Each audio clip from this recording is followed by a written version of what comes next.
大家好，欢迎来到快乐手工。今天想分享给您的呢是一款拼布的手拿包。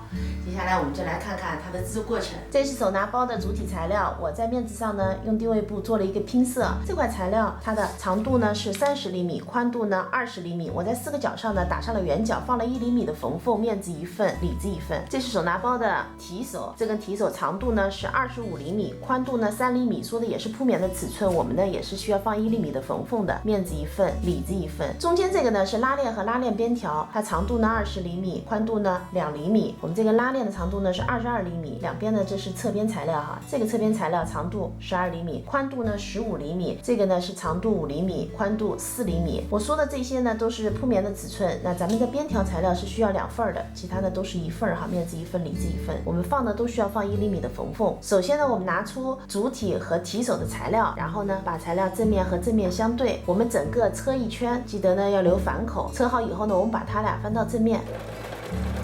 现在我把材料呢翻到了正面，接下来呢我们要沿着这个边儿整个车一圈2毫米的窄边。那提手也是要车的，那除了车一圈以外呢，中间我还会车一条，这样子呢让它更硬挺一点。现在主体和提手呢都车好了，我们把放旁边，拿出我们的拉链边条，里子和面子2份哈，我们把正面和正面相对，然后车上这条线，这边呢也是一样的。咱们车好以后呢，分缝熨烫一下。现在呢，我们把拉链和有铺棉的这一面呢车在一起。那拉链的正面呢和面子相对，拉链的这一边呢，我们和另一份边条车在一起。现在拉链和边条呢就车在一起了。接下来呢，我们把里子烫进一个缝缝哈，折叠上来，盖住拉链，然后车一条窄边，这边呢也是一样的。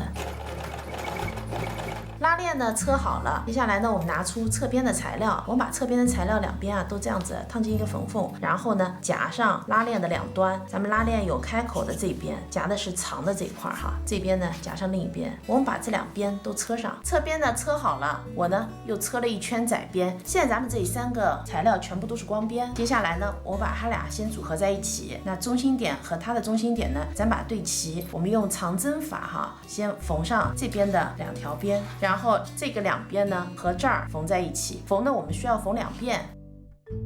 手拿包呢就做好了，提手的位置离底部呢这儿是2.5厘米，提手装进去的这个距离是1.5厘米。今天这款娃娃的面料呢印刷的非常细腻哈，我的橱窗中也有同款的材料包，感兴趣的朋友呢可以去看一下。感谢您花宝贵的时间来看我的视频，记得要帮我点赞哦，咱们下期再见。